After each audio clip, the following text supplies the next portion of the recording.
نحمده ونستعينه ونستغفره ونؤمن به ونتوكل عليه ونعوذ بالله من شرور أنفسنا ومن سيئات أعمالنا من يهده الله فلا مضل له ومن يضلل فلا هادي له وأشهد أن لا إله إلا الله وحده لا شريك له وأشهد أن محمدا عبده ورسوله أما بعد يا أيها الذين آمنوا اتقوا الله حق تقاته ولا تموتن إلا وأنتم مسلمون يا أيها الناس اتقوا ربكم الذي خلقكم من نفس واحدة وخلق منها زوجها وبث منهما رجالا كثيرا ونساء واتقوا الله الذي تساءلون به والأرحام إن الله كان عليكم رقيبا يا أيها الذين آمنوا اتقوا الله وقولوا قولا سديدا يصلح لكم أعمالكم ويغفر لكم ذنوبكم ومن يطع الله ورسوله فقد فاز فوزا عظيما فإن خير الحديث كتاب الله وخير الهدي هدي محمد صلى الله عليه وسلم وشر الأمور محدثاتها وكل محدثة بدعة وكل بدعة ضلالة وكل ضلالة في النار وقال الله تبارك وتعالى ولو أننا نزلنا إليهم الملائكة وكلمهم الموتى وحشرنا عليهم كل شيء قبلا ما كانوا ليؤمنوا إلا أن يشاء الله ولكن أكثرهم يجهلون رب اشرح لي صدري ويسر لي أمري واحلل عقدة من لساني يفقهوا قولي اللهم أرنا الحق حقا وارزقنا اتباعه وأرنا الباطل باطلا وارزقنا اجتنابه آمین یا رب العالمین۔ قرآن مجید کا 8واں جز سورۃ الانعام کی 55 آیات اور سورۃ الاعراف کی 87 آیات، اور سورۃ الاعراف بھی مکی صورت ہے، تو یہ دونوں ہی مکی صورتوں کی آیات ہیں اور مجموعی طور پر ان کی تعداد بنتی ہے 142۔ آغاز اس طرح سے ہوتا ہے کہ اگر ہم ان کے پاس فرشتوں کو بھیج دیں، وَلَوْ أَنَّنَا نَزَّلْنَا إِلَيْهِمُ الْمَلَائِكَةَ، اگر ہم ان کے پاس فرشتے بھیج دیں اور ان سے مردے باتیں کرنے لگیں، وَكَلَّمَهُمُ الْمَوْتَى وَحَشَرْنَا عَلَيْهِمْ كُلَّ شَيْءٍ، اور ہم تمام چیزوں کو ان کے سامنے جمع کر کے لے آئیں، مَا كَانُوا لِيُؤْمِنُوا، اس کے باوجود بھی یہ ایمان نہیں لانے کے،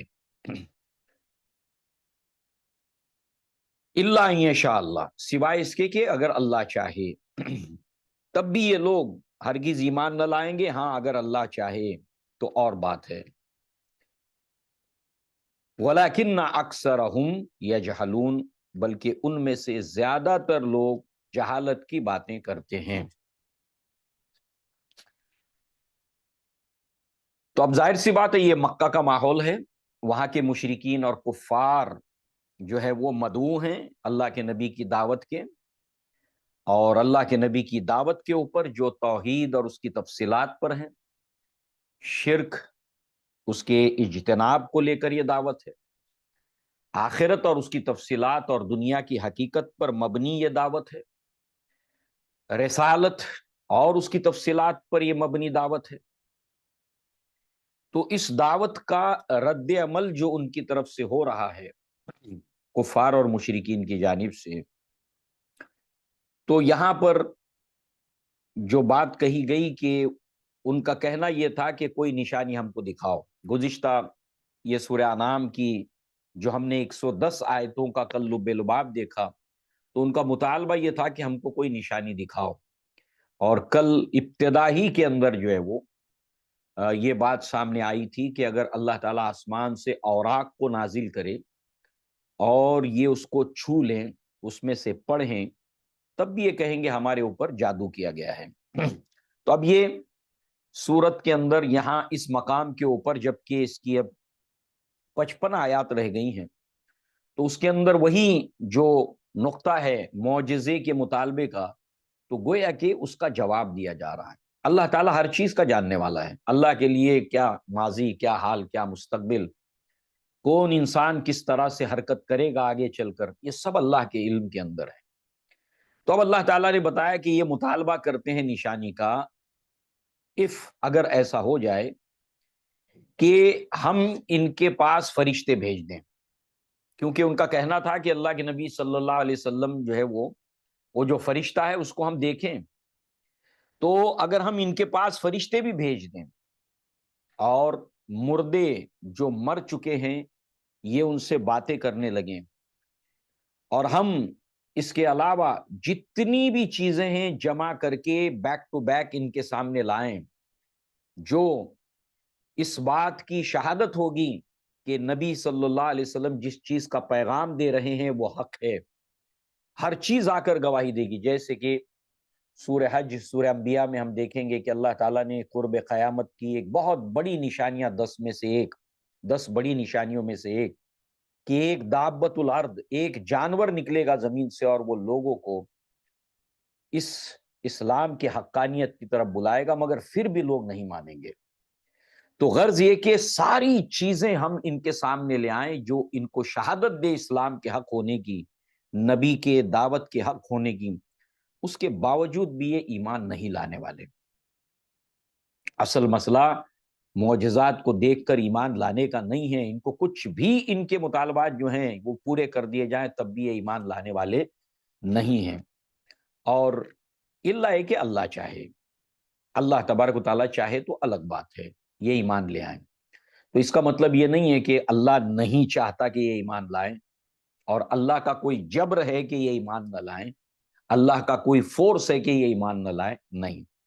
اصل میں اللہ تعالیٰ کی جو سنت ہدایت ہے، یعنی اللہ تعالیٰ ہدایت کس کو دیتا ہے اور اللہ تعالیٰ ہدایت کس کو نہیں دیتا، تو جن لوگوں کو ہدایت نہیں ملتی اس کے کچھ پرنسپلز ہیں، اور وہ اس پرنسپل کو فلفیل کرنے والے ہوتے ہیں، وہ ساری عادتیں ان میں ہوتی ہیں جس کی وجہ سے ہدایت ملنے کی نہیں۔ اللہ بے نیاز ہے، اللہ کا دین اس کو کوئی ان کی ضرورت نہیں ہے، یہ اگر قبول کر لے ان کا فائدہ ہے، مگر انہوں نے ایسا طرز عمل اختیار کیا ہے، ان کا مائنڈ سیٹ ایسا ہے، ان کے دلی احساسات ایسے ہیں کہ ان کو ہدایت مل نہیں سکتی۔ ورنہ اللہ تبارک و تعالیٰ تو جو ہے وہ تمام اپنے بندوں کے لیے بڑا ہی شفیق اور رحیم ہے کہ لوگ ایمان لے آئیں، اور اسی کے لیے اللہ نے سارا اہتمام کیا، رسولوں کو بھیجنا، کتابوں کو نازل کرنا، انسان کو سمجھ بوجھ کی صلاحیت دینا، اس کے دل کے اندر اس طرح کے احساسات پیدا کرنا، فالہما فجورہا وتقواہا، الہام کرنا اس کے اندر، اس کے دل کے اندر یہ بات ڈال دینا کہ صحیح یہ ہے، غلط یہ ہے، حق یہ ہے، باطل یہ ہے، اس کی پہچان اس کے اندر رکھنا، یہ تمام کے تمام چیزیں اللہ نے اہتمام کیا ہے کہ انسان حق کی طرف آئے۔ اس کے باوجود ان کی فطرت مسخ ہو چکی ہے، چاہے کچھ بھی ان کو دکھا لیا جائے، ایمان یہ لانے والے نہیں ہیں۔ اور جو چیز سب سے بڑی رکاوٹ بن رہی ہے، اب دیکھیے اللہ تعالیٰ ہدایت نہیں دیتا، ان میں سے ایک ریزن یہاں پر بتایا گیا، وہ کیا ہے؟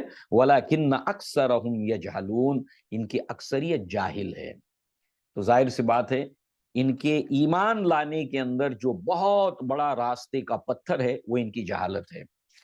اب دیکھیے جہالت جو ہے وہ، اس کو اگر ہم سمجھیں کہ جہالت ہوتی کیا ہے، جہالت کا مطلب یہ نہیں ہے کہ کوئی انسان پڑھنا لکھنا نہ جانتا ہو، یہ جہالت نہیں ہے، وہ تو اس کو ان پڑھ کہتے ہیں، جس کو پڑھنا اور لکھنا نہیں آتا اس کو ان پڑھ کہتے ہیں، الٹریٹ کہتے ہیں، کہ اس کو لکھنا نہیں آتا، اس کو پڑھنا نہیں آتا۔ مگر جاہل جو ہوتا ہے وہ انسانوں کی ہر کیٹیگری میں ہوتا ہے، یہ جہل جو ہے، جہالت انسانوں کی ہر کیٹیگری میں ہوتی ہے، ان پڑھوں میں بھی جاہل ہوتے ہیں، پڑھے لکھوں میں بھی جاہل ہوتے ہیں، جینیس لوگوں میں بھی جاہل ہوتے ہیں، تو جہالت ایک الگ چیز ہے۔ اب اس کی تفصیلات میں ہم نہ جاتے ہوئے صرف ایک مثال اپنے سامنے رکھیں۔ ایک مرتبہ جو ہے وہ ابو جہل سے سوال پوچھا قریشی کے سردار میں سے ایک سردار نے کہ تمہارا کیا خیال ہے کہ محمد صلی اللہ علیہ وسلم کیا جھوٹ بولتے ہیں، تمہاری کیا رائے ہے؟ اس پر جو ہے وہ ابو جہل نے کہا کہ ویحق، افسوس ہے تجھ پر، ان محمد صلی اللہ علیہ وسلم لصادق، محمد صلی اللہ علیہ وسلم تو انتہائی سچے ہیں، ولا کذب محمد صلی اللہ علیہ وسلم قط، محمد صلی اللہ علیہ وسلم نے کبھی جھوٹ نہیں بولا ہے، مجھے ایکسپیرینس نہیں ہے اس بات کا کہ محمد صلی اللہ علیہ وسلم نے کبھی جھوٹ بولا ہو نہ. تو پھر مخالفت کی وجہ کیا ہے؟ کہا دیکھو ان کے اور ہمارے درمیان ایک کمپٹیشن چل رہا تھا، ایک مقابلہ چل رہا تھا ان کے قبیلے میں اور ہمارے قبیلے میں. انہوں نے کھانا کھلایا، ہم نے ان سے ڈبل کھلایا.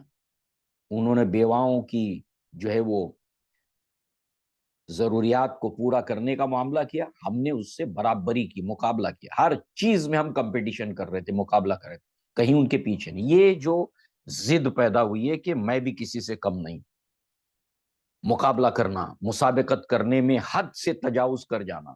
اس نے ولیمہ کے اندر اگر 5 اسٹارٹر ہے تو میں 7 رکھوں گا، اس نے 7 رکھا میں 9 رکھوں گا. مقابلہ، کمپٹیشن، اور اس کے اندر ضد. تو یہ جو چیز ہے کہ اب نبوت ان کے خاندان میں آ گئے، اب ہم کہاں سے لائیں؟ یہ تو ہمارے بس کی بات نہیں ہے نا، جو ہمارے بس میں تھا ہم نے کیا. تو لہٰذا جو ہے وہ کسی حال میں نہیں لائیں گے ایمان.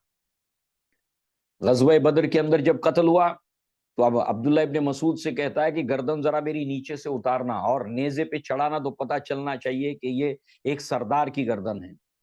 تو معلوم ہوا کہ ایک انسان جو ہے وہ خواہ مخواہ کی جو ہے وہ اپنی ضد کے اندر آ کر، اپنی انا کے اندر آ کر، اپنے میں پن میں آ کر کہ میں بھی کچھ ہوں، ہم بھی کچھ ہیں، ہم کیوں مانے تمہاری بات ماننے سے ہم چھوٹے ہو جائیں گے. یہ ایموشن بیس کرتے ہیں جہالت کے اوپر. اب یہ جہالت کسی میں بھی ہو سکتی ہے. ایسے جہالت کے کئی ایک سمٹمز ہیں. مثال کے لیے ہم نے دیکھا یہاں پر، تو اصل بات ان کی ہدایت کی راہ میں جو رکاوٹ ہے وہ ان کی جہالت ہے. یہ ایک بہت بڑا ہمالیہ ہے، اس طرف حق ہے اور اس طرف یہ ان کا بیچ میں جو ہے ہمالیہ جہالت کا، اور یہ اس کو پار کرنا ایک ممکن سی بات نہیں ہے. اس کو ایگو کو ان کو ڈیمولش کرنا پڑے تب جا کے یہ ہدایت پا سکتے ہیں. لہذا جو ہے وہ اس کے بعد اللہ تبارک و تعالیٰ نے یہاں پر بتایا کہ وَكَذَلِكَ، اور اس طرح جَعَلْنَا لِكُلِّ نَبِيٍّ عَدُوًّا شَيَاطِينَ الْإِنسِ وَالْجِنِّ يُوحِي بَعْضُهُمْ إِلَى بَعْضٍ. اور اس طرح سے ہم نے ہر نبی کے دشمن بنائے. کوئی نبی ایسا نہیں گزرا ہے، کیونکہ نبیوں سے بہترین انسان کوئی ہوتا نہیں، ان سے زیادہ انسانوں کا خیر خواہ کوئی ہوتا نہیں. ہم اگر کسی آئیڈیل انسان کو تلاش کریں، کسی اچھے انسان کو تلاش کریں، آئیڈیل انسان کو تلاش کریں، تو غیر نبیوں میں ملنا اس طرح سے اس کرائٹیریا پر مشکل ہے. مگر انبیاء جو ہوتے ہیں ان سے بہترین کوئی ہوتا ہی نہیں انسان. اگر 100% لوگوں کو کسی کی اطاعت کرنی چاہیے، کسی کی بات ماننی چاہیے، تو اس کا استحقاق صرف انبیاء رکھتے ہیں. مگر باوجود اس کے آپ دیکھیے کہ نبیوں کے اس قدر لوگوں کے لیے خیر خواہ ہونے کے باوجود ان کو یہاں پر ہر زمانے کے اندر جو ہے وہ انسانوں کی دشمنی کا سامنا کرنا پڑا. تو اللہ تعالیٰ نے اسی بات کو بتایا کہ ہر نبی کا دشمن بنایا گیا، ہر نبی کے دشمن تھے، اور وہ دشمن جنوں میں سے بھی اور جو ہے وہ انسانوں میں سے بھی، جن انسان دونوں ہر نبی کے دشمن تھے.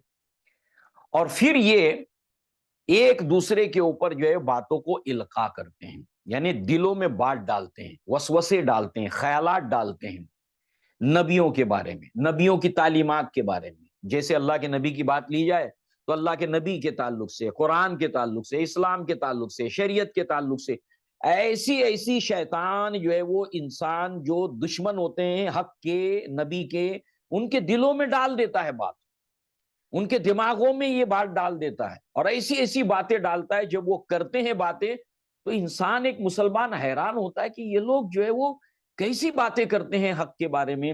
تو دراصل ان کے دلوں میں شیطان نے یہ بات ڈالی ہوتی ہے، تب وہ یہ باتیں کرتے ہیں. تو اللہ تعالیٰ نے اسی بات کو یہاں پر بتایا کہ جنوں اور انسانوں میں سے ہم نے حق کے دشمن بنائے، اور شیطانوں میں سے اور جنوں میں سے بھی نبیوں کے دشمن بنائے. یہ ایک دوسرے کو جو ہے وہ باتیں جو ہے وہ ڈالتے ہیں، اور چکنی چوپڑی باتوں سے، ڈسکشن سے، گفتگو سے، جو بھی آپ دیکھیے جو ملحد لوگ ہوتے ہیں، جو اسلام کے خلاف باتیں کرتے ہیں، پروگرامز کے اندر، ڈیبیٹس کے اندر، اور اس کے ساتھ پینل ڈسکشنز کے اندر، جو ملحد ہوتے ہیں، ناستک ہوتے ہیں، اور اسلام کی عداوت ان کے اندر ہوتی ہے، وہ جتنی بھی باتیں کرتے ہیں وہ چکنی چوپڑی باتیں کر کے جو ہے وہ لوگوں کے دلوں کے اندر حق کے خلاف وسوسے ڈالتے ہیں، اور اللہ چاہتا تو ایسے کام نہ کرتے۔ ہم کو کبھی کبھی لگتا ہے نا کہ یہ ایسی باتیں کرتے ہیں اللہ تعالیٰ کا غضب ان کے اوپر ہو، ہم جان لیں کہ اللہ تعالیٰ چاہتا تو ان کی بس کی بات نہیں تھی کہ ایسی باتیں کرتے۔ اللہ کو قدرت ہے کہ ان کے منہوں کو بند کر دے اللہ تعالیٰ، اللہ تعالیٰ کو قدرت ہے، اللہ تعالیٰ کو ایک قدرت ہے کہ ان کے دماغوں کو پگلا دے اللہ تبارک تعالیٰ، ان کو باولا بنا دے اللہ تعالیٰ، مگر اللہ تعالیٰ کی یہ سنت نہیں ہے، اس لیے کہ اللہ تبارک و تعالیٰ نے ایک مدت تک جو مہلت دی ہے وہ اللہ نے دی ہے، وہ ملے گی ہر حال کے اندر۔ لہذا جو ہے وہ یہ جتنی بھی افترا پروازی کرتے ہیں، جو جھوٹ باندھتے ہیں حق کے خلاف، نبیوں کے خلاف، لہذا جو ہے وہ اس کو آپ رہنے دیجئے، وہ جو کر رہے ہیں ان کو کرنے دو، وہ جو کچھ بھی کر رہے ہیں، دیکھیں کتنی اہم بات اللہ نے بتائی ہے، ان کو جو کرنے کرنے دو، یہ اللہ کے سپرد کر دو، تم اپنا کام کرو، یہ اللہ کے حوالے کر دو، اللہ ان کے ساتھ میں معاملہ کرے گا، لہذا جو ہے وہ تمہارے ذمے جو کام ہے وہ تم کرو۔ یہ اللہ کے نبی کو تعلیم دی گئی، گویا آپ کے توسط سے ہر مومن کو یہ تعلیم دی گئی۔ اس کے بعد جو ہے وہ اللہ تبارک و تعالیٰ نے جو حلال جانوروں کے جو جوڑے جوڑے بتائے ہیں، جو 8 ہیں، اب یہ کون کون سے ہیں؟ جیسے بھیڑ ہے، میل اینڈ فیمیل، بکری ہے، اس کے اندر نر اور مادہ ہے، اونٹ ہے، نر اور مادہ ہے، گائے ہے، نر اور مادہ ہے، یہ 8 جوڑے ہیں۔ اللہ رب العزت نے اس کو جو ہے وہ حلال کیا ہے، اور ساتھ ہی ساتھ جو ہے وہ اللہ تبارک تعالیٰ نے کہا ہے کہ اس کو تم کھاؤ پیو اور اللہ تبارک تعالیٰ کا شکر ادا کرو، اور پھر اللہ تعالیٰ نے جو حرام ہے اس کی تفصیل جو ہے وہ تم کو بتائی گئی، جیسے سورہ مائدہ کے ابتدا کے اندر اللہ تعالیٰ نے بتا دی۔ اسی طریقے سے اب ایک اور عنوان کو یہاں پر بتایا گیا، وہ ہے خود ساختہ شریعت۔ خود ساختہ شریعت کا مطلب ایک یہ ہے کہ ایک شریعت اللہ نے نازل کی، جیسے کہ سورہ مائدہ میں ہم نے دیکھا الیوم اکملت لکم دینکم واتممت علیکم نعمتی ورضیت لکم الاسلام دینا، آج کے دن میں نے اپنی شریعت کو تمہارے لیے مکمل کر دیا۔ یہ شریعت جو ہے مکمل ہو گئی، ڈوز اینڈ ڈو ناٹس، اوامر اور نواہی، یہ مکمل کر دیا اللہ تعالیٰ نے۔ اب یہاں پر جو ہے وہ ایک اللہ تعالیٰ نے شریعت نازل کر دی، جو حلال بتایا وہ قیامت تک حلال، جو حرام بتایا وہ قیامت تک حرام۔ اس کے علاوہ جو ہے وہ لوگ ایسے ہیں کہ انہوں نے اپنی طرف سے حرام اور حلال کو جو ہے وہ فیبریکیٹ کیا، اسٹرکچر کیا، اور ایک نئی شریعت بنائی جس کا اللہ تعالیٰ کی شریعت سے کوئی واسطہ نہیں ہے۔ یہ ہر زمانے میں ہوتا رہا ہے، ہمارے اپنے زمانے میں آج اسلام میں یہ چیز موجود ہے۔ وہ چیزیں جس کا اسلام سے کوئی تعلق نہیں ہے، وہ چیزیں شریعت کی صورت میں عوام کے اوپر تھوپی گئی ہیں، ان کے اوپر لا دی گئی ہیں، اس کا اسلام سے کوئی لینا دینا، کوئی سروکار اس سے نہیں ہے۔ تو لہذا جو ہے وہ اب اس کی کچھ مثالیں دی گئی ہیں، قرآن میں موجود ہیں، اس کی مثالیں اللہ کے نبی نے مدینہ کے اندر جو یہود کا طرز عمل تھا اس کو اللہ کے نبی نے واضح کیا، کیسے انہوں نے اپنی طرف سے جو ہے وہ شریعت کو گھڑا ہے۔ مثال کے طور پر اللہ کے نبی کے زمانے میں جو ہے وہ ایک یہودی کو اس کا منہ کالا کر کے جو ہے اس کو گدھے کے اوپر بیٹھا کے گھمایا جا رہا تھا، تو کہا کہ یہ کیا بات ہے، کس لیے ہے؟ کہا کہ اس نے زنا کیا ہے۔ تو کہا کہ کیا تورات میں زنا کی یہی سزا ہے کیا؟ تورات میں زنا کی سزا یہی ہے؟ تو کہا کہ ہاں تورات میں یہی سزا ہے زنا کی۔ تو کہا لاؤ بتاؤ تورات میں کہا ہے۔ تو اب وہ تورات لا کر جب بتا رہے تھے تو وہ جو ہے وہ اس کے اوپر ہاتھ رکھ رہے تھے، چھپا رہے تھے جو تورات کی سزا ہے، اور یہ انہوں نے اپنی طرف سے بنائی ہوئی چیز تھی جس کا تورات سے کوئی لینا دینا نہیں تھا۔ تورات میں رجم ہی اس کی سزا تھی، جو زنا کرنے والا ہے شادی شدہ۔ تو معلوم کیا ہوا کہ زنا کی یہ شریعت نہیں ہے، زنا کے تعلق سے ڈوز اینڈ ڈو ناٹس یہ نہیں ہے، تورات میں کچھ اور ہے، اور انہوں نے اپنی طرف سے بنا لیا۔ اسی طریقے سے انہوں نے یہ کہا کہ بھائی جو حاملہ اونٹنی ہو، گائے ہو، اس کے پیٹ میں اگر بچہ ہے، حاملہ ہے، اس کے پیٹ میں اگر بچہ ہے تو اس کا دودھ وہ جو ہے وہ مردوں کے لیے حلال ہے، عورت کے لیے حلال نہیں ہے۔ یعنی گابن گائے ہے یا گابن جو ہے وہ اونٹنی ہے تو اس کا دودھ جو ہے وہ آدمی مرد پی سکتا ہے، میل پی سکتا ہے، اس کے لیے حلال ہے، عورت کے لیے وہ حلال نہیں ہے۔ اسی طریقے سے بچہ جو ہے وہ اگر جو ہے وہ پیٹ کے اندر مردہ ہے تو اس کے اندر سب کے سب شریک ہے، اور اگر زندہ ہے تو صرف مرد اس کو کھا سکتے ہیں۔ لہذا یہ اپنی طرف سے ان کی بنائی ہوئی چیزیں، تو اللہ تعالیٰ نے جو ہے وہ خلاصہ کلام کے طور پر اہل ایمان کو بتایا کہ دیکھو، لا تحرموا طیبات ما احل اللہ ولا تعتدوا ان اللہ لا يحب المعتدین، کہ اللہ تعالیٰ نے جن چیزوں کو جو ہے وہ پاکیزہ چیزوں کو حلال کیا ہے تو تم ان کو حرام مت کرو، اور یہ جو ہے وہ حد سے گزر جانے والی بات ہے، اور اللہ تعالیٰ حد سے گزرنے والوں کو پسند نہیں کرتا۔ تو یہ ایک مستقل ایک سبجیکٹ ہے، بلکہ ایک انسائکلوپیڈیا ہے کہ جو چیز اسلام نہیں ہے، جو چیز شریعت نہیں ہے، لوگوں نے اس کو شریعت بنا کر اس کے اوپر ٹھپا لگایا اسلام کا کہ یہ اسلام ہے۔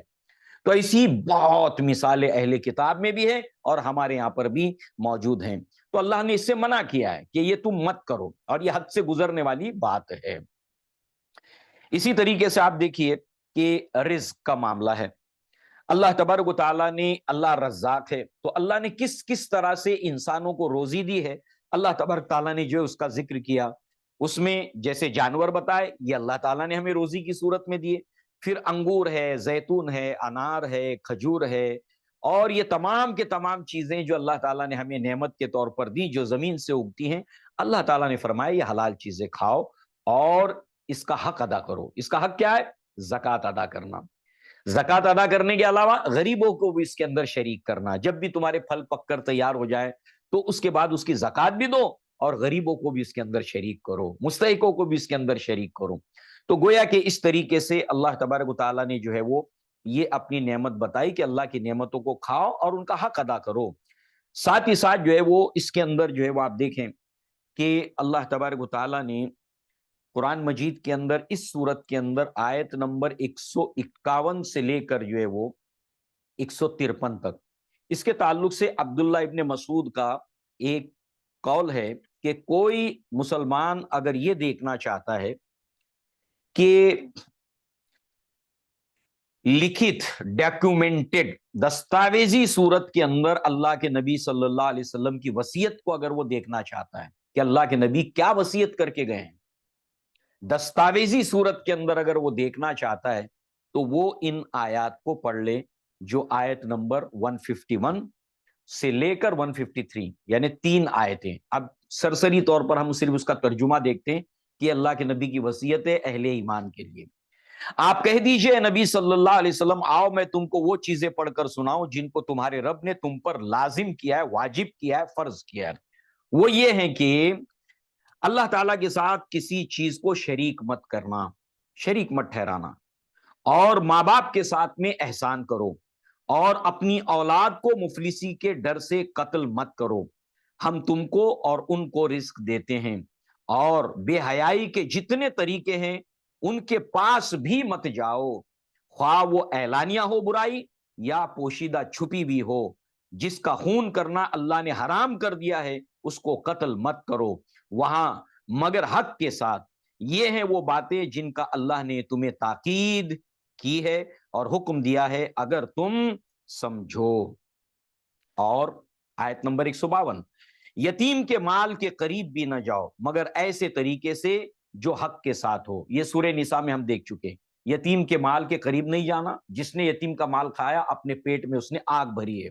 ہاں تم جا سکتے ہو، ان کے مال کو یوٹیلائز کر سکتے ہو، اس کی کنڈیشنز کیا ہیں وہ سورہ نساء میں ہم نے دیکھی ہیں، مگر یہ کہ حق کے ساتھ بہتر جو طریقہ ہے ان کے مال کے اندر تم یوٹیلائز کر سکتے ہو، اس سے استفادہ کر سکتے ہو اپنے لیے بھی اور ان بچوں کے لیے بھی جن کا وہ مال ہے، یہاں تک کہ وہ اپنی جوانی کی عمر کو پہنچ جائیں، اور ان کے حوالے کر دو پھر ان کے مال، اور ناپ تول پوری طریقے سے دو، اور انصاف کے ساتھ۔ ہم کسی شخص کو اس کی طاقت سے زیادہ تکلیف نہیں دیتے، اور جب تم بات کرو تو انصاف کرو، اگر وہ شخص قرابت دار ہی ہو، اللہ سے جو عہد کیا اس کو پورا کرو، ہمیشہ حق بات کرو، اور حق بات تمہارے اپنے خلاف چلی جائے، تمہارے ماں باپ کے خلاف چلی جائے، تمہارے قریبی رشتہ دار کے خلاف چلی جائے، کوئی حرج نہیں، ہمیشہ حق بات کیا کرو۔ لہذا جو ہے وہ اس کے ساتھ ساتھ جو ہے وہ جو عہد کیا ہے اس کو پورا کرو۔ اللہ نے تم کو تاکید کی ہے، حکم دیا ہے کہ تم نصیحت پکڑو۔ آیت نمبر 153، اور یہ کہ دین میرا سیدھا راستہ ہے، سو اس راہ پر چلو اور دوسری راہوں پر مت چلو، وہ راہیں تم کو اللہ کی راہ سے جدا کر دیں گی، اس کا تم کو اللہ جس کی تم کو اللہ تعالیٰ نے تاکید کی ہے اور جس کا حکم دیا ہے، اور اللہ تعالیٰ کے لیے پرہیزگاری اختیار کرو تاکہ تم متقی ہو جاؤ، پرہیزگار ہو جاؤ۔ یہ ہے آیت نمبر 151 سے لے کر 153 تک، کہ جس کے تعلق سے عبداللہ ابن مسعود کہتے کہ کوئی اگر اللہ کے نبی کی لکھت وصیت دیکھنا چاہتا ہے، وصیت کے معنی یہ ہوتے ہیں کہ جانے والا بہت اہم باتیں بتا کر جاتا ہے کہ میرے بعد اس کے اوپر تم عمل پیرا ہونا، جو میں لکھ کر جا رہا ہوں، میں جو بتا کے جا رہا ہوں، تو یہ اللہ کے نبی کی وصیت ہے۔ تو اس کو مسلمان کو غور سے پڑھنا چاہیے اور اس کے اوپر ہر حال میں عمل کرنا چاہیے جو اللہ کے نبی نے اللہ تعالیٰ نے اس کتاب کے اندر ان آیات میں بتائی، اور یہی اللہ کے نبی کی وصیت بھی ہے۔ اس کے بعد جو ہے وہ شرک کرنے والوں سے اعلان برات کا یہاں پر جو ہے وہ اعلان کا جو ہے وہ نبی صلی اللہ علیہ وسلم کو حکم دیا۔ کیوں؟ اس لیے کہ اس کا بیک گراؤنڈ سمجھیے کہ قریش جو مطالبات کرتے تھے کفار اور مشرکین، وہ شرک کو لے کر کمپرومائز کرنے کے لیے کہتے تھے، حتیٰ کہ وہ کمپرومائز کرنے کے لیے آخر میں اس انتہا تک پہنچے، ابو طالب کے پاس بھی آ کر وہ کہتے تھے کہ ٹھیک ہے ایک کام کرتے ہیں، کچھ سیٹلمنٹ کرتے ہیں، کچھ جو ہے وہ کمپرومائز کرتے ہیں، کچھ مصالحت کر لیتے ہیں، 7 دنوں میں سے ہم 6 دن اس معبود کی عبادت کریں گے جس کی دعوت محمد صلی اللہ علیہ وسلم دے رہے ہیں، ہاں مگر ایک دن صرف ان کو بھی ہمارے معبودوں کی عبادت کرنی پڑے گی۔ اب اس کو دھیان میں رکھتے ہوئے قل یا ایھا الکافرون بھی پڑھیے آپ، قل یا ایھا الکافرون کو جب اس کو سامنے رکھتے ہوئے پڑھیں گے، قل یا ایھا الکافرون کیا کہتی ہے سمجھ میں آ جائے گا، تم کو تمہارا دین، مجھ کو میرا دین، میرے دین کی پیروی تم نہیں کرنے والے، تمہارے دین کی پیروی میں نہیں کرنے والا۔ یہ بیک گراؤنڈ جب دھیان میں رہے گا تو قل یا ایھا الکافرون زیادہ کھل کر سامنے آتی کہ بات کیا ہے، اس کا میسج کیا ہے۔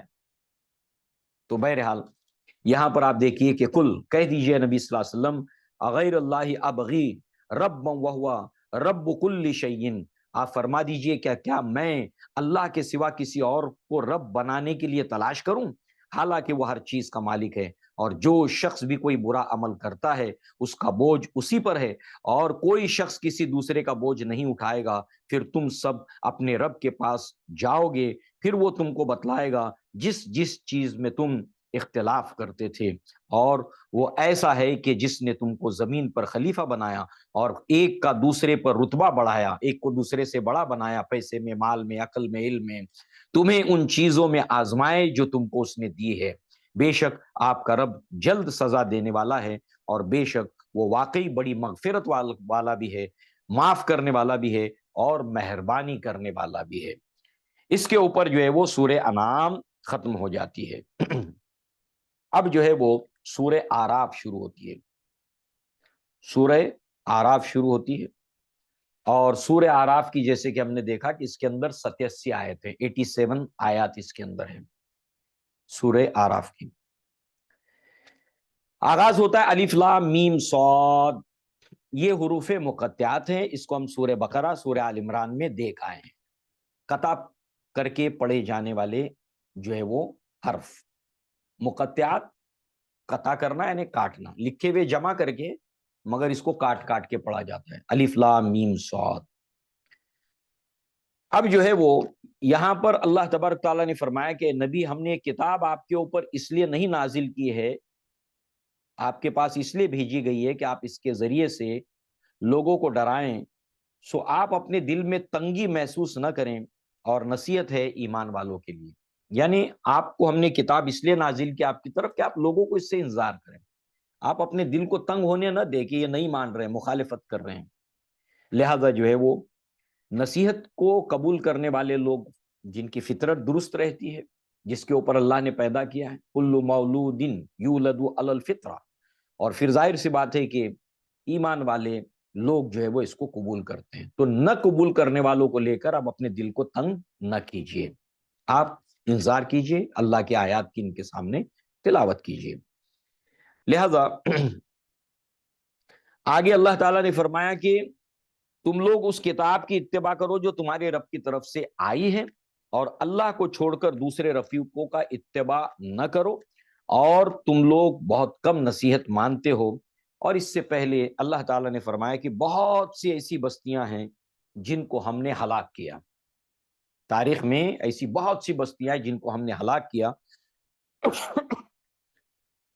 ان سب کا ایک کامن اسٹیٹمنٹ تھا، اور یہ بڑی عجیب بات ہے کہ جتنی بھی قوموں پر جب انہوں نے عذاب کا وقت دیکھا، جب عذاب کو دیکھا، تو اس وقت جو ہے وہ ایک کامنلی چیز جو ان کی سوچ، ان کے احساسات اور ان کے جملوں سے ظاہر ہونے لگیں، وہ یہ تھیں، انا کننا ظالمین، بے شک ہم لوگ تو ظالم لوگ تھے۔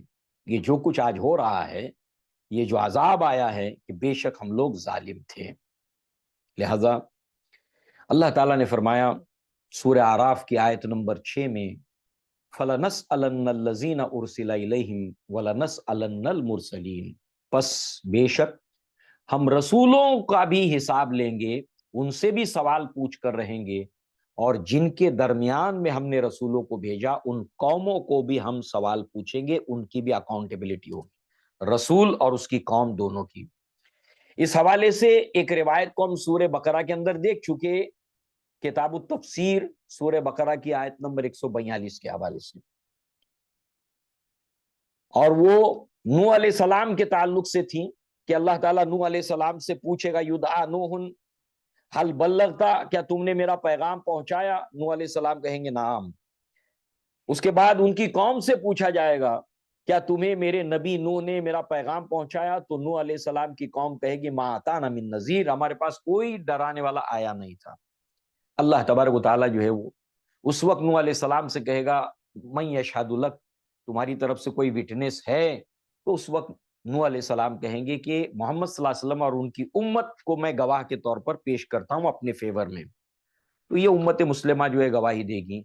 تو وہ ہم نے منظر دیکھا۔ پھر نبیوں کو پوچھ کر رہیں گے، ان کی قوموں کو پوچھ کر رہیں گے۔ کل ہم نے سورہ مائدہ کے آخری رکوع کے اندر دیکھا کہ حشر کے میدان میں عیسیٰ علیہ السلام کے تعلق سے اللہ تبارک تعالیٰ نے ان سے پوچھا، ان کا حساب لیا، کیا تم نے مجھے چھوڑ کر اپنے آپ کو اور اپنی امی کو معبود بنانے کی تعلیم دی؟ ہر پوچھا جائے گا، فَلَنَسْأَلَنَّ الَّذِينَ أُرْسِلَ إِلَيْهِمْ وَلَنَسْأَلَنَّ الْمُرْسَلِينَ۔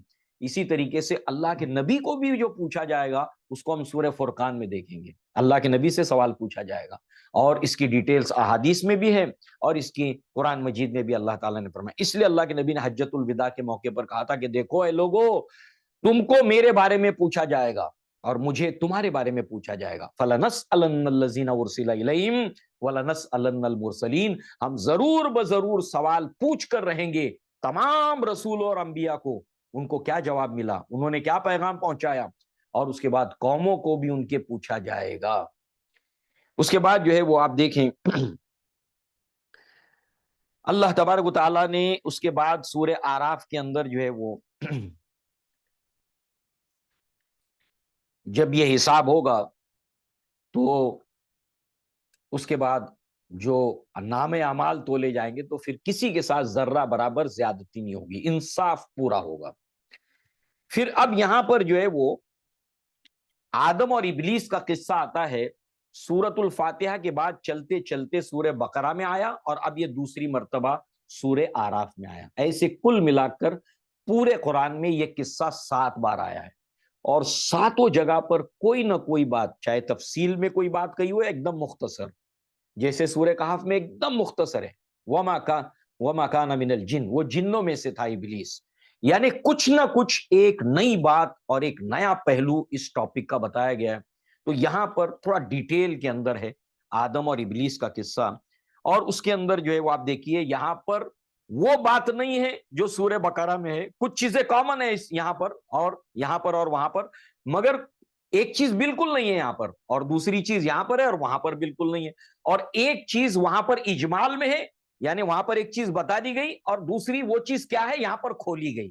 یعنی یہ قرآن مجید کا بہت ہی بیسٹ، آپ کیا کہیں کہ ایک بہت ہی دلکش اسلوب ہے، یعنی دل کو چھونے والا اسلوب ہے کہ کیا انداز بیان ہے، چونکہ اللہ کا کلام ہے، اور عربی زبان کے اندر ایک مقولہ ہے، کلام الملوک ملک الکلام، کہ بادشاہوں کا کلام جو ہوتا ہے کلاموں کا بادشاہ ہوتا ہے۔ بادشاہ جب بات کرتا ہے تو لگتا ہے کہ ہاں یہ کنگ ہے، یہ ہے بادشاہ، لہذا جو ہے وہ اللہ تعالیٰ تو تمام جہانوں کا بادشاہ ہے، یہ اللہ کا کلام ہے بہت زبردست۔ لہذا جو ہے وہ اب ہم اس کی ایک مثال دیکھیں گے، اور اسی سے ایک اصول نکلتا ہے قرآن مجید کی کامنٹری کا، اس کی تفسیر کا، اور وہ کیا ہے؟ القرآن یفسر بعضہ بعضا، قرآن مجید کا ایک حصہ دوسرے حصے کی کامنٹری کرتا ہے، قرآن مجید کی ایک آیت دوسرے آیت کی کامنٹری کرتی ہے۔ اس کی تھوڑی تھوڑی مثالیں یہاں پر ہم دیکھیں گے تاکہ ایک قرآن سے ہمیں شغف حاصل ہو جائے، ایک محبت اور ایک ہمارا دل لگ جائے اللہ کی کتاب کے ساتھ میں۔ لہذا آپ دیکھیے کہ یہاں پر اللہ تبارک و تعالیٰ نے جو ہے وہ واقعہ بیان ہوا کہ اللہ تعالیٰ نے جو ہے وہ وَلَقَدْ خَلَقْنَا ثُمَّ صَوَّرْنَاكُمْ ثُمَّ قُلْنَا لِلْمَلَائِكَةِ اسْجُدُوا لِآدَمَ فَسَجَدُوا إِلَّا إِبْلِيسَ۔ اللہ رب العزت نے جو ہے وہ آدم علیہ السلام کو پیدا کیا، اس کے بعد میں فرشتوں کا کہ سجدہ کرے، فرشتوں نے سجدہ کیا، ابلیس نے نہیں کیا۔ اس سے جب پوچھا گیا لم یکم من الساجدین کہ وہ سجدے میں شامل کیوں نہیں ہوا، اب وہ کہتا ہے اللہ تعالیٰ نے کہا کہ قال ما منعک، کس چیز نے تجھے روکا، اللہ تسجدا کہ تو سجدہ کرتا، اذا امرتک جبکہ میں نے حکم دیا ہے، حکم میں نے دیا ہے سجدے کا تو نے کیوں نہیں کیا؟ قال، اب وہ کہتا ہے قال انا خیر، دیکھیے جہالت، میں بہتر ہوں، I am superior, I am senior, انا خیر منہ، میں اس سے بہتر ہوں، آئی ایم بیٹر دین ہم، خلقتنی من نار، اور اس نے لاجک بھی نکالی، اس کی ریزننگ بھی کی، اس لیے میں بہتر ہوں کہ تو نے مجھے آگ سے بنایا، وخلقتہ من طین، اور اس کو مٹی سے بنایا، تو اس لیے مٹی سے آگ بہتر ہے۔ یہ اپنی اس نے خیالات، اللہ نے بھی کیا فرمایا تھا پیچھے ہم پڑھ کر آئے ہیں، وہ یہ ہے کہ یہ لوگ خیالات کی پیروی کرتے ہیں، گمان کی پیروی کرتے ہیں، ایک دوسرے کی طرف باتیں القا کرتے ہیں، دماغوں میں باتیں ڈالتے ہیں، چکنی چوپڑی باتیں کر دیں تاکہ حق سے منحرف کر دیں، یہ ان کا گرو ہے۔ ایسے تمام لوگوں کا گرو یہ ابلیس ہے۔ دیکھیے کیسی حجت کر رہا ہو، جب کبھی بھی اس طرح کے لوگوں کو جو اسلام سے، حق سے، قرآن سے ہٹانے والے ہوتے ہیں، اگر یہ مقام سامنے ہو تو کہتے ہیں کہ ان کا گرو جب ایسا ہے جو ان کے دلوں میں باتیں ڈالتا ہے تو یہ تو بولیں گے ہی، اس نے تو اس سے بڑھ کر حجت کی تھی، اور اللہ کے سامنے وہ حجت کر رہا ہے، کہتا ہے کہ میں بہتر ہوں کیونکہ تو نے مجھے آگ سے بنایا اور اس کو تو نے مٹی سے بنایا، دیٹس وائی میں بہتر ہوں، تو اس کو کیسے جھکوں، اس کے سامنے کیوں جھکوں؟ ابو جہل نے کیا کہا تھا کہ ہمارے اور ان کے درمیان مقابلہ تھا، ہم نے کہیں ان کے پیچھے نہیں رہے، اب ہم کہاں سے لائیں، نہیں مانیں گے ہم، تو یہ ہے۔ تو اللہ تبارک تعالیٰ نے جو ہے وہ یہاں پر راندے درگاہ اس کو کر دیا اور کہا کہ انک من الصاغرین، اور تو چھوٹے لوگوں میں بڑا سمجھتا ہے، جو بڑا سمجھتا ہے اللہ تعالیٰ اس کو چھوٹا کر دیتا ہے۔ یہ بہت ہی پیاری ایک عمر ابن الخطاب سے روایت ہے کہ کس طریقے سے جو انسان دنیا میں بڑا بننے کی کوشش کرتا ہے اور حق کو جھٹلاتا ہے، اللہ تعالیٰ اس کو چھوٹا کر کے رہتا ہے دنیا میں۔ لہذا جو ہے وہ یہاں پر آپ دیکھیے یہ گھمنڈ ہے، یہ کبر ہے، اور اللہ تبارک تعالیٰ نے کہا کہ یہ گھمنڈ تو نے کیا، یہ کبر تو نے کیا ہے۔ اب چلیے کبر کو ڈیفائن کیا اللہ کے نبی صلی اللہ علیہ وسلم نے، وہ کیا ہے؟ اللہ کے نبی نے ایک مرتبہ فرمایا کہ لا يدخل الجنہ من کان فی قلبہ مثقال حبۃ من کبر، کہ وہ انسان جنت میں داخل نہیں ہوگا جس کے دل کے اندر رائی کے دانے کے برابر بھی، رائی کے دانے کے برابر بھی جس کے دل کے اندر کبر ہوگا، گھمنڈ ہوگا، وہ جنت میں داخل نہیں ہوگا۔ تو اب اس میں ایک صحابی تھے، تھوڑے سے ڈر گئے، کہا اللہ کے نبی کوئی انسان یہ چاہتا ہے کہ اس کا ڈریس اچھا ہو، پیسہ بھی ہے اس کے پاس، اللہ نے دیا ہے، تو وہ چاہتا ہے کہ اچھے اچھے کپڑے پہنے، وہ چاہتا ہے کہ اس کے جوتے اچھے ہوں، کپڑے اچھے ہوں، سینڈل اچھا ہو، تو کیا وہ اگر استعمال کرے تو یہ گھمنڈ ہو جائے گا؟ اللہ کے نبی نے کتنا پیارا جواب دیا، ان اللہ جمیل ویحب الجمال، اللہ جمیل ہے، جمال کو پسند کرتا ہے۔ اللہ نے تمہیں پیسہ دیا ہے پہنو، بلکہ ابھی آنے والی سورہ اعراف میں اللہ نے فرمایا ہے کہ اچھے کپڑے پہنو، اور بالخصوص جب تم اللہ کی عبادت کے لیے مسجد میں جاتے ہو تو پہنا کرو۔ لہذا جو ہے وہ اللہ تعالیٰ کہاں روکتا ہے، بلکہ وہاں پر اللہ نے کیا کہا ہے ہم دیکھیں گے، بڑی پیاری بات وہاں پر آئی ہے۔ لہذا یہاں پر اللہ کے نبی نے فرمایا کہ ان اللہ جمیل ویحب الجمال، اللہ جمیل ہے اور جمال کو پسند کرتا ہے۔ ڈریس پہن کر اگر تمہارے پرسنالٹی کے اندر خوبصورتی پیدا ہوتی ہے تو اللہ تبارک تعالیٰ اس سے نہیں روکتا تم کو، ان اللہ جمیل ویحب الجمال۔ پھر کبر کیا ہے؟ الکبر بطر الحق وغمت الناس. کبر اور گھمنڈ یہ ہے، بہت کم لفظوں میں نبی نے ڈیفائن کر دیا. جس بھی آدمی کے اندر کبر کے اوپر، گھمنڈ کیا ہوتا ہے، اس کے اوپر اگر پورے ایک والیوم کے اندر، بڑی والیوم میں کتاب لکھی جائے 1000 صفحے کے اوپر، اور اس کو کہا جائے کہ اس کا کانسیپٹ کلیئر کرو 2-3 ورڈز کے اندر، کہ یہ پوری کتاب کا نچوڑ کیا ہے، سارانش کیا ہے، اس کا سارانش یہی نکلے گا گھمنڈ کا، کہ ایک انسان کی سائیکولوجی یہ ہے، ایک انسان کا مائنڈ سیٹ یہ ہے کہ وہ لوگوں کو، دوسروں کو اپنے سے حقیر جانتا ہے. یہ کیا ہے میرے سامنے، یہ ہے کیا میرے سامنے؟ دوسروں کو اپنے سے حقیر جاننا. اور نمبر 2، جب حق اس کے پاس آ جائے، سچائی اس کے پاس آ جائے، اس کو جھٹلا دے. اور بڑے عجیب عجیب اسٹائل میں لوگ جھٹلاتے ہیں، اس کے پیچھے گھمنڈی ہوتا ہے. ساری بات کہہ دی، سامنے والا کو چھوٹا سمجھتا ہے. اور چلیے سماجی سطح پر وہ چھوٹا بھی ہے، آپ بڑے سیٹ ہو، پیسے والے ہو، بڑے عہدے کے اوپر ہو، بڑی پوسٹ پر ہو، اور آپ کے سامنے ایک بات جو ہے وہ ایک ایسے انسان نے کہہ دی جو سوسائٹی میں کوئی آپ کی طرح سے آپ کے مقابلے میں نہیں ہے بظاہر. اب اس نے کوئی بات کہہ دی تو اگر وہ قبول بھی کرتا ہے تو دیکھیے کیسے کرتا ہے. ہاں بات تو آپ کی ٹھیک ہے، بٹ، مگر اور اگر، یعنی ہر جگہ پر یہ سائیکولوجی ریفلیکٹ ہوگی کہ وہ حق کو اور سچ کو کبھی ایکسپٹ نہیں کرے گا. بطر الحق، ٹھکرائے گا حق کو. یہ علامت ہے گھمنڈ کی، اور یہ پورا بیج ہے اس کا جس میں سے درخت نکلتا ہے. حق بات آئے جھٹلا دے گا وہ. اور دوسرے، لوگوں کو اپنے سے چھوٹا جانے. تو یہاں پر یہ گھمنڈ ہے اس کا، ابلیس کا. اب وہ کہتا ہے کہ اللہ تعالیٰ مجھے مہلت دے، مجھے ٹائم دے. کالا انذرنی الی یوم یبعثون، جب تو لوگوں کو دوبارہ اٹھائے گا. اللہ نے فرمایا جا تیرے لیے مہلت ہے. اس کے بعد اب وہ اللہ کے سامنے یہ عہد کرتا ہے، اور ایک جگہ پر تو یہ کہتا ہے کہ مجھے تیری عزت کی قسم ہے. بہت بڑی قسم کھائی اس نے، اللہ مجھے تیری عزت کی قسم ہے، عزت کی قسم کھائی ایک جگہ پر. اب یہاں پر دیکھیے، کالا، کہا اس نے، فَبِمَا أَغْوَيْتَنِي لَأَقْعُدَنَّ لَهُمْ صِرَاطَكَ الْمُسْتَقِيمَ، کہ تو نے مجھے بے راہ کیا. تو یہ سائیکولوجی دیکھیے کھل رہی ہے گھمنڈی انسان کی. جو ابلیس کی ہے وہی سائیکولوجی ریفلیکٹ ہوتی ہے اس طرح کی نفسیات کے اندر، اس کے چیلوں کے اندر.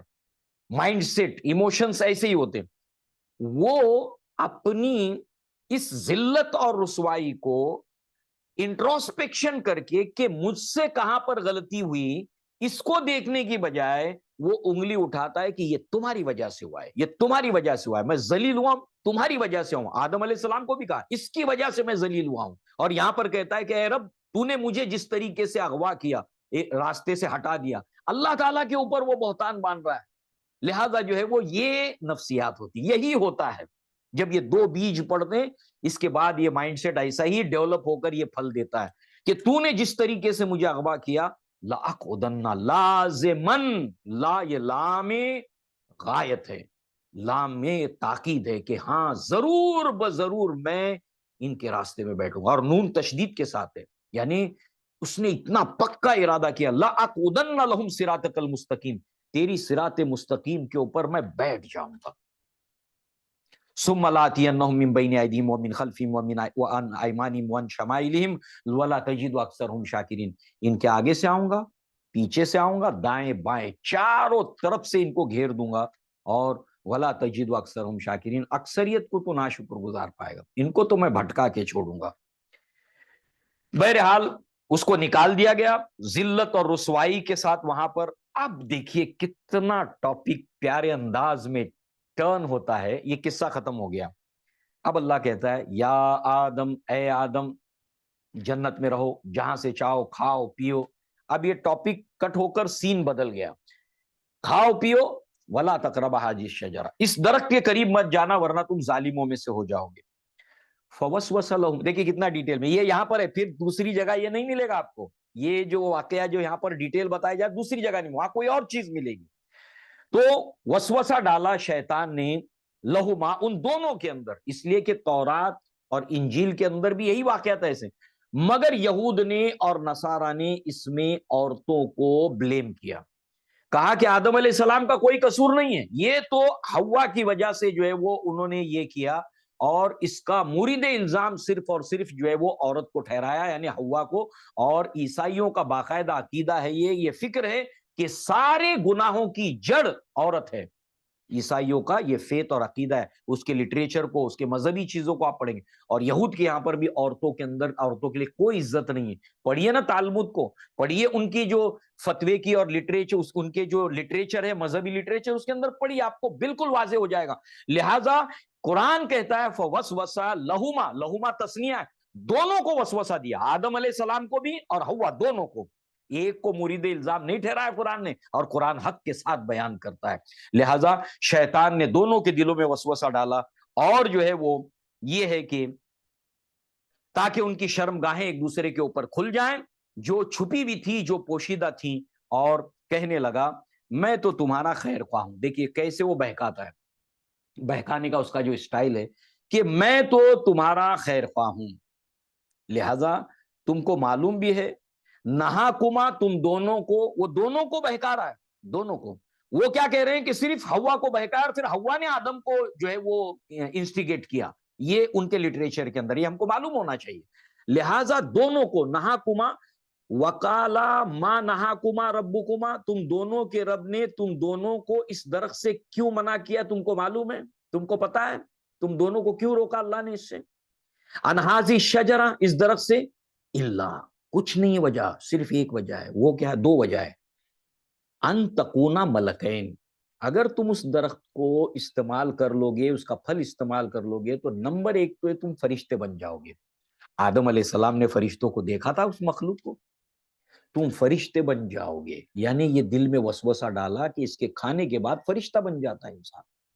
اس کے بعد او تکونا من الخالدین، اور اس لیے منع کیا ہے کہ تم ہمیشہ ہمیشہ یہاں پر پھر رہو گے، کھانے کے بعد یہاں رہو گے. اب کون نہیں رہنا چاہے گا وہاں ہمیشہ ہمیشہ؟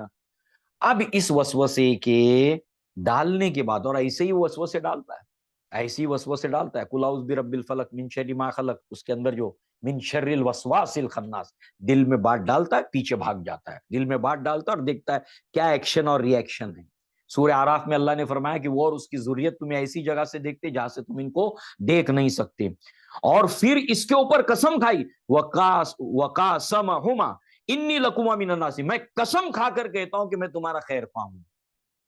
یہ وجہ ہے. اب تم کو اگر ہمیشہ رہنا ہے یہاں پر اور فرشتے بن جانا ہے تو تم کو تو یہ کرنا پڑے گا. اب جو ہے وہ جو کچھ ہوا، اس نے دھوکے کے ساتھ میں دلیل دی، اور اس کے بعد جو ہے وہ آپ دیکھیے کہ انہوں نے اس درخت کو چکھا، اور چکھنے کے بعد یہ ہوا کہ معاملہ ان کے بے لباس ہو گئے، ایک دوسرے کے اوپر ان کے لباس کھل گئے. اور پھر اس کے بعد جو ہے وہ اللہ تبارک تعالیٰ نے پھر انہیں زمین کے اوپر اتارا، اور پھر انہوں نے توبہ کی. اور توبہ کیا کی؟ سورہ بقرہ میں ہے کہ اللہ نے آدم کو کچھ کلمات سکھائے، اور ان کلمات کے حوالے سے انہوں نے توبہ کی.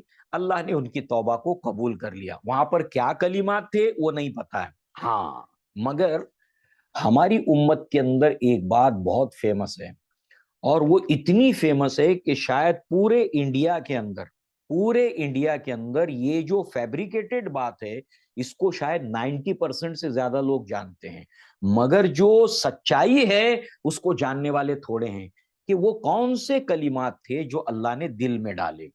اب جو فیبریکیٹڈ کلمات ہیں وہ کیا ہیں، تھوڑا اچھے سے سمجھنا اس کو ضروری ہے. وہ یہ ہے کہ آدم علیہ السلام نے عرش کے اوپر ایک کلمہ دیکھا. وہ کلمہ کیا تھا؟ لا الہ الا اللہ محمد الرسول اللہ. بے شک اس کلمے کی بہت عظمت ہے، بہت شان ہے، بہت شان ہے اس کلمے کی، بہت بڑی بات ہے یہ کلمہ. یہ کلمہ دنیا اور آخرت کی کامیابی ہے. سب سچائیاں اپنی جگہ پر، اس کا انکار کوئی مائی کا لال کر نہیں سکتا. سچ اور حق ہے یہ، 100% حق ہے یہ. مگر اس کا مطلب یہ نہیں ہے کہ آپ سچ کو سچ ثابت کرنے کے لیے جھوٹ بولو. اسلام اس کی اجازت نہیں دیتا.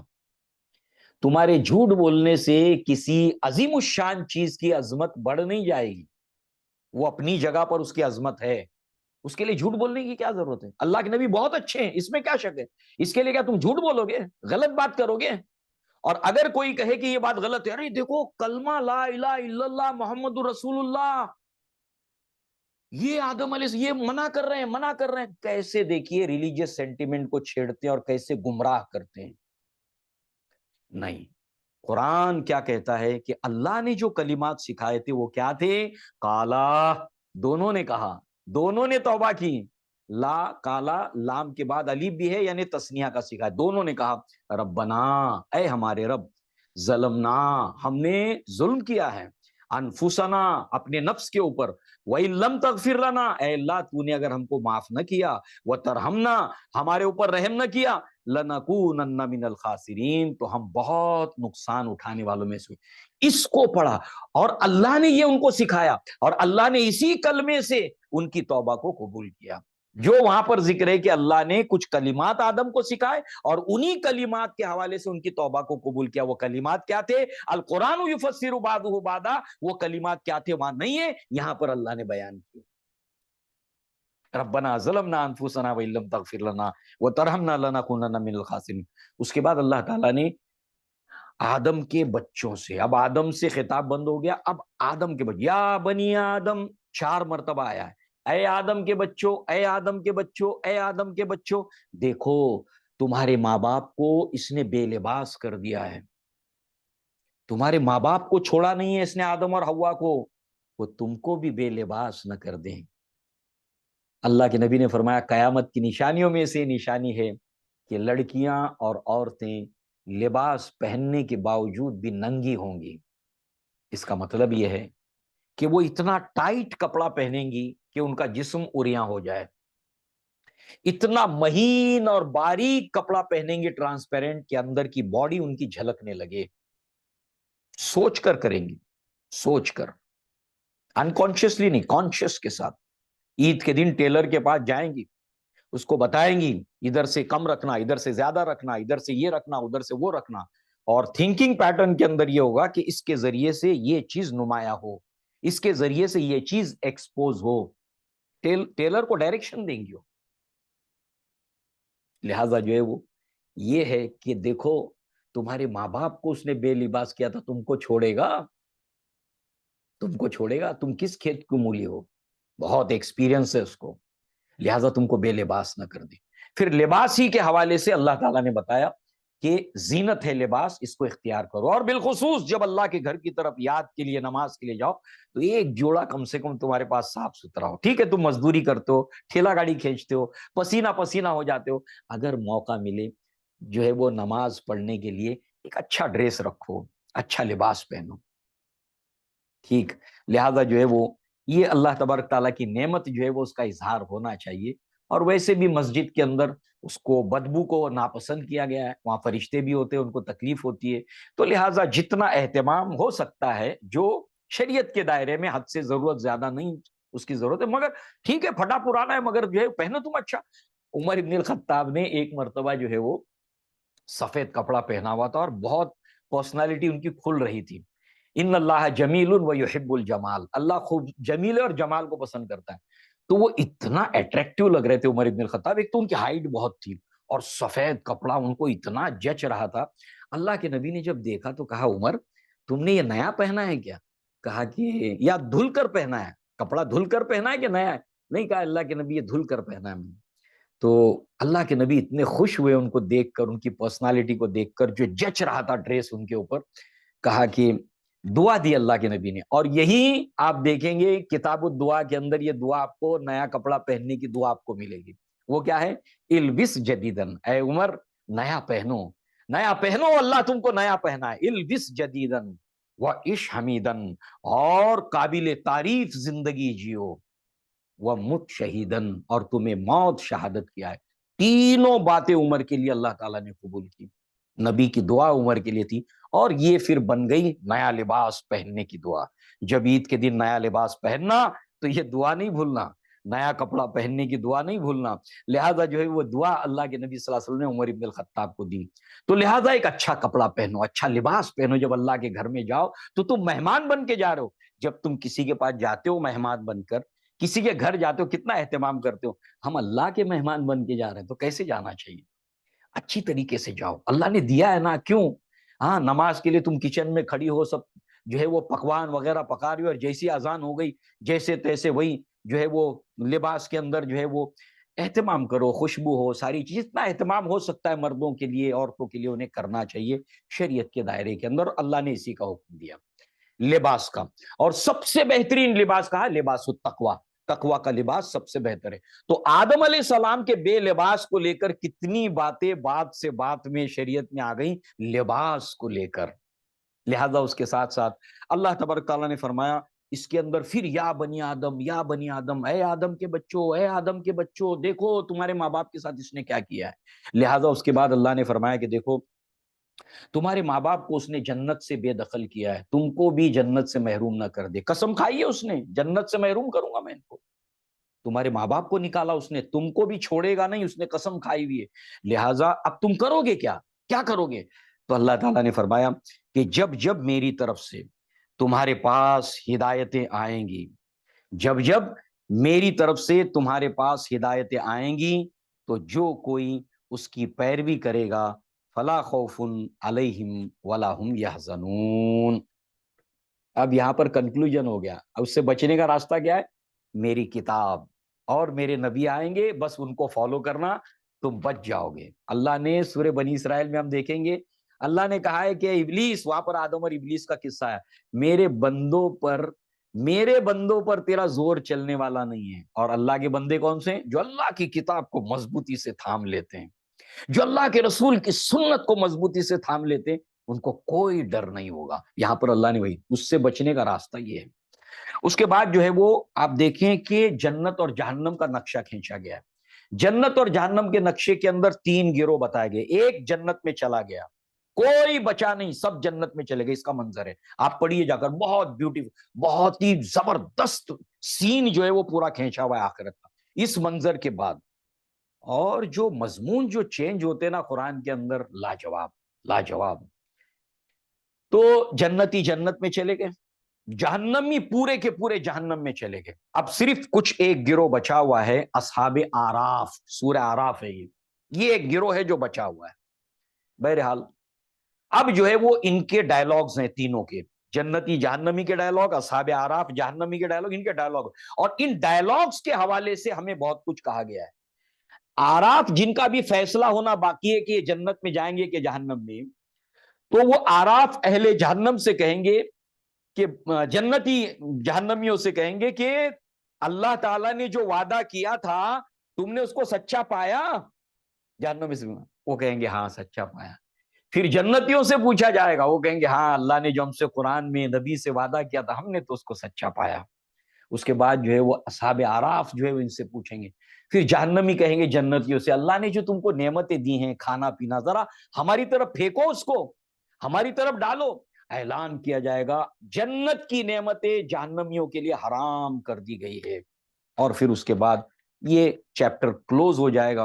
اور اس کے ساتھ ساتھ ایک بات اور اللہ نے فرمائی، وَنَزَعْنَا فِي صُدُورِ الَّذِينَ آمَنُوا، آخرت کے اندر جنت میں جانے سے پہلے ایک ایونٹ اور ایک مرحلہ ایسا ہے کہ جنتی جتنے جنت میں جانے والے ہیں ان میں بھی دنیا میں ایک دوسرے سے ناراضگی ہوگی، ناراضگی ہوگی، یعنی ایک جنتی دوسرا جنتی، دنیا میں ان میں تنازع تھا، جھگڑا تھا، ان بن ہو گئی تھی، اب یہ ناراضگی تھی ان کے درمیان، مگر دونوں ہیں جنتی، تو اللہ رب العزت جنت میں داخلے سے پہلے ان کے دلوں سے وہ نزاع نکال دے گا اور کوئی دشمنی اور ناراضگی نہیں رہے گی، اور اس طریقے سے کوئی بھی جنتی ایک دوسرے سے ناراض نہیں رہے گا۔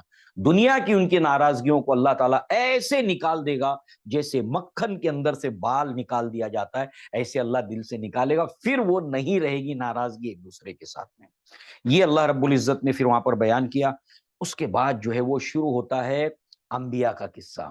اب دیکھیے پیٹرن تو دیکھیے، اب جب انسان اس کو توجہ کے ساتھ پڑھتا ہے اللہ کی آیات کو تو پکار اٹھتا ہے ہاذا کلام ربی، ہاذا کلام، یہ میرے رب کا کلام، یہ میرے اللہ کا کلام ہے، یہ میرے اللہ کا کلام ہی ایسا ہو سکتا ہے، اللہ کا کلام ہی ایسا ہو سکتا ہے۔ لہٰذا اس کے بعد آپ دیکھیے کیا مضمون چلتا ہے کہ اس کے بعد نوح علیہ السلام کا قصہ آتا ہے، اور ابھی اللہ نے کیا کہا، اے آدم کے بچوں جب جب میری طرف سے میرے انبیاء آئیں گے نشانیوں کے ساتھ، کتابوں کے ساتھ، تو جو ان کی پیروی کرے گا اس کو کوئی ڈر نہیں ہوگا۔ نوح علیہ السلام آ گئے، دعوت رکھی، دعوت رکھنے کے بعد میں قوم میں سے بڑی تعداد نے انکار کر دیا، ایک لوگ ایمان لے آئے، اللہ تبارک تعالیٰ نے وہاں پر ان کو کشتی کے ذریعے سے نجات دے دی۔ وہ قصہ ختم ہوتا ہے، پھر اس کے بعد آ جاتا ہے ہود علیہ السلام کا، پھر اسٹوری وہی، تاریخ وہی چلتی ہے۔ جب جب میری طرف سے آئیں گے اس کو دھیان میں رکھتے ہوئے یہ سب واقعات پڑھیے، دیکھیے کیا ہو رہا ہے۔ یہ شیطان کے ہتھے چڑھ گئے، تھوڑے لوگ تھے جو نہیں چڑھے۔ ہود علیہ السلام ایمان لانے والی قوم، باقی سب عذاب میں مبتلا۔ اس کے بعد جو ہے وہ صالح علیہ السلام، تباہ ہونے والی اکثریت۔ اس کے بعد جو ہے وہ لوط علیہ السلام، تباہ ہونے والے۔ پھر شعیب علیہ السلام، یہاں پر جا کر یہ پارا ختم ہوتا ہے۔ شعیب علیہ السلام کا تھوڑا سا قصہ اگلے حصے کے اندر آتا ہے، یعنی اگلے پارے میں، 90 پارے میں آتا ہے۔ باقی شعیب علیہ السلام کے قوم تک یہ قصہ چلتا ہے۔ اور اس کے بعد پھر جو ہے وہ کلام کا رخ تھوڑا چینج ہوتا ہے۔ وہ کیا ہے؟ درمیان کے اندر 2 رکوع ایسے آتے ہیں کہ اللہ تعالیٰ نے پھر وہاں پر جو کچھ بتایا پچھلے ان واقعات کا، اس کے اندر ریفرنس کے ساتھ میں اللہ کا قانون عذاب آتا ہے۔ اور 2 رکوعوں کے بعد پھر ایک نبی کا قصہ شروع ہوتا ہے، موسیٰ علیہ السلام کا۔ اور یہاں پر کل ملا کر سورہ اعراف میں 8 نبیوں کے قصے ہیں۔ شروعات ہوتی ہے آدم علیہ السلام سے جو پہلے نبی ہیں، اور اختتام ہوتا ہے محمد صلی اللہ علیہ وسلم جو آخری نبی ہے، اور ان بٹوین 6 نبیوں کا ذکر ہوتا ہے، 6 نبیوں کا ذکر ہوتا ہے۔ ایسے یہ عنوان چلتا ہے سورہ اعراف۔ تو انشاءاللہ جو ہے وہ اگلی آیات 90 پارے کی انشاءاللہ اللہ پاک کی توفیق سے ہم اس کو کل پڑھیں گے۔ اقول قولی ھذا واستغفر اللہ لی ولکم ولسائر المسلمین والمسلمات، وآخر دعوانا ان الحمد للہ رب العالمین۔ السلام علیکم ورحمۃ اللہ وبرکاتہ۔